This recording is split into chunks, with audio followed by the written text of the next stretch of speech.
On va parler de quoi? C'est vrai qu'on est dans la période des bonnes résolutions. Tout le monde dit santé, amour, prospérité, blablabla.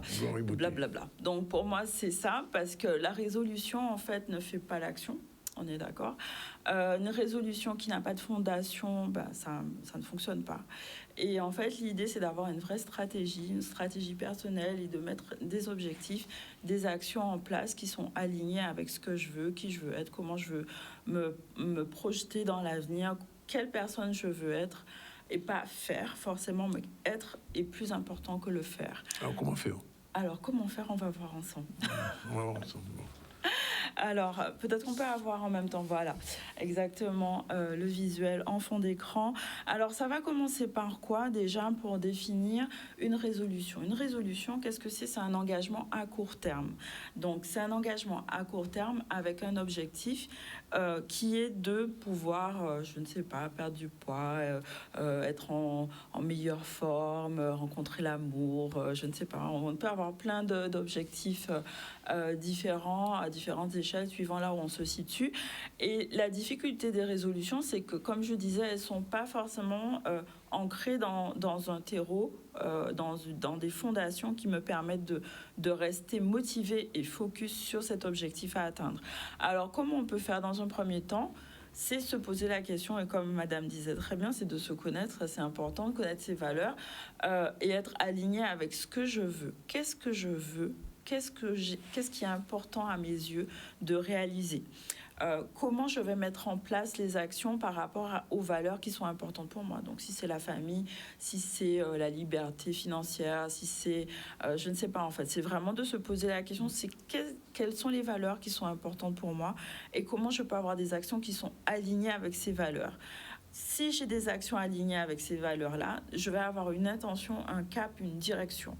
C'est un peu comme si on rentre dans un taxi et on dit à la personne d'aller là où elle veut. Non, il faut avoir une direction, il faut avoir un lieu d'atterrissage. Je veux aller dans, je ne sais pas... je veux la Marie-Galante au trou. Pas un taxi quand même. Non, pas en taxi, ça va être un peu... Mais si, il y a des taxis à Marie-Galante, désolé. Oui, mais pas en taxi. Mais pas en taxi. Mais voilà, je veux avoir une direction, je veux savoir dans quelle direction je vais. Donc, je vais poser mon intention pour aller dans cette direction-là parce que c'est en accord avec mes valeurs et ce que j'ai envie de réaliser profondément. Et donc, dans un deuxième temps, il faut avoir le mindset, donc l'état d'esprit qui va dans ce sens. Ça veut dire quoi? Ça veut dire abandonner ses croyances, éliminer l'excusite, ne plus être spectateur de sa vie, se dire c'est la faute de l'autre et je vais attendre parce que j'ai pas le choix, c'est la réalité, elle est comme ça. Voilà, c'est prendre conscience que toutes ces croyances me freinent et empêchent de réaliser ce que je veux. C'est pas l'autre, c'est moi qui me mets en action. Et c'est parce que je connais en trois ma valeur personnelle que je sais porter un regard bienveillant sur moi, que je suis connectée à ce que je veux, à mes besoins. J'établis justement un lien entre ma tête, mon corps, mon cœur. Je sais que quand je réagis d'une telle façon, ça veut dire quelque chose pour moi. C'est le corps et les maladies sont là pour donner un signal, en fait. L'émotion est là pour te mettre en action. Donc, l'idée, c'est de pouvoir prendre conscience de tout ce qui se passe, parce que mon corps est une boussole, et là, pour moi, pour me permettre de réaliser des choses, en fait, c'est pas juste j'ai un corps et je fais des choses en mode automatique.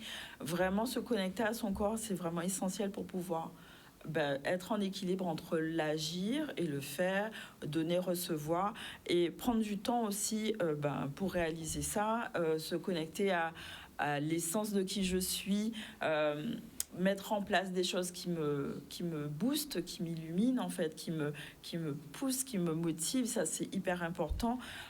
Et aussi dans un dernier temps pouvoir prioriser, donc par rapport à tout ce que j'ai, ma vision, mon cap, mes intentions, mes objectifs, quelle action je vais mettre en place en premier? C'est quoi le premier step qui va permettre justement de débloquer autre chose et de me permettre, c'est comme un effet boule de neige en fait. Donc cette action-là va me permettre de débloquer d'autres choses et l'idée aussi, c'est en début d'année, donc quand on a fixé tout ça, pouvoir avoir un tableau visualisation parce que mon cerveau ne fait pas la différence. C'est quoi le tableau de visualisation quand même? Oui, le tableau de visualisation, c'est une représentation en images, en mots, en émotions de ce que je veux réaliser. Donc ça peut être une projection. C'est une projection, voilà. Donc c'est une projection qui peut être sur son portable. Tout le monde est sur son portable. Moi j'ai la mienne en fond d'écran. Ça peut être, c'est accroché sur sa chambre. En fait, il faut que mon cerveau soit tout le temps connecté à ça.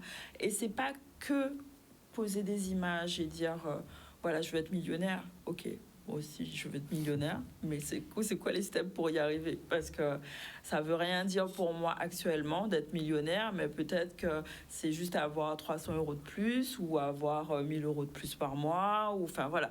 Il faut que ça soit adapté à sa vie, en fait, à sa personne. C'est hyper important. Et aussi de connecter avec l'émotion qu'il y a derrière. Ça veut dire quoi pour moi, cet objectif? C'est pas juste une image qui me permet de... Ah ouais, quand je la regarde, ça a l'air cool, mais en fait, j'arrive pas à m'identifier. C'est moi dans la situation, comment je peux me sentir dans mon corps, qu'est-ce que ça fait en fait, qu'est-ce que ça me fait ressentir comme émotion, quelle sensation je vais avoir, dans quel état je vais me sentir, enfin voilà, de se projeter, est-ce que je suis seule, est-ce que je suis en famille, voilà. Un tableau de visualisation, il faut que ça soit vivant. Et aussi, ça peut débloquer parfois aussi certaines croyances. Ça veut dire que ça va révéler des peurs.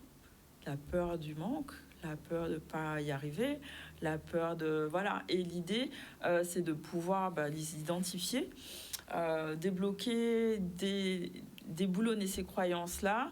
Alors, l'idée d'être accompagné, c'est intéressant. Alors, justement, je propose un atelier de vision board qui va être... Revenez un peu sur l'image. Qui va être cette semaine à partir du 20, donc sur 3 vendredis.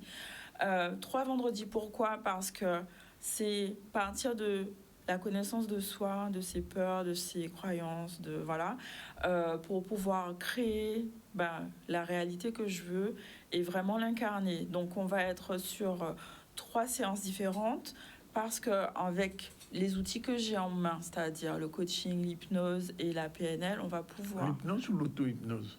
Là, ça va être de l'hypnose guidée. Là, on va être sur comment réaliser et se mettre vraiment en action et être vraiment dans la conscience de ce que je veux et le réaliser de façon que mon intérieur soit le reflet de mon extérieur, de ma réalité extérieure. Donc, c'est pas que poser des images sur un tableau, c'est vraiment l'incarner dans sa réalité et dans sa vie. Donc, c'est ce que je vais faire avec les personnes qui sont intéressées pour suivre ce parcours entre le 20 janvier, 27 et le 3 février. Donc, on a 3 séances. On a aussi la possibilité de suivre tout le process d'auto-hypnose pour pouvoir entretenir après sa visualisation, mettre en place les habitudes qu'il faut pour pouvoir justement entraîner son cerveau, se centrer sur ce qui est important pour moi et mettre en place des actions inspirées, en fait. Voilà. Donc, deux types de rendez-vous. 2 rendez-vous. Oui. Donc, la Vision Board. Le 27 et le 3. Voilà. Vision Board, c'est 20 janvier, 27 et 3 février. Et l'atelier d'auto-hypnose, donc ça, c'est une rencontre par mois. Et donc, on met en place les exercices pour pouvoir apprendre à se faire du bien tout seul. 72 45 97, le téléphone. Voilà, exactement. C'est dit. Merci, Iman. Merci. On a le temps de voir la réunion des motards. On a le temps de voir la réunion des motards, c'est parti.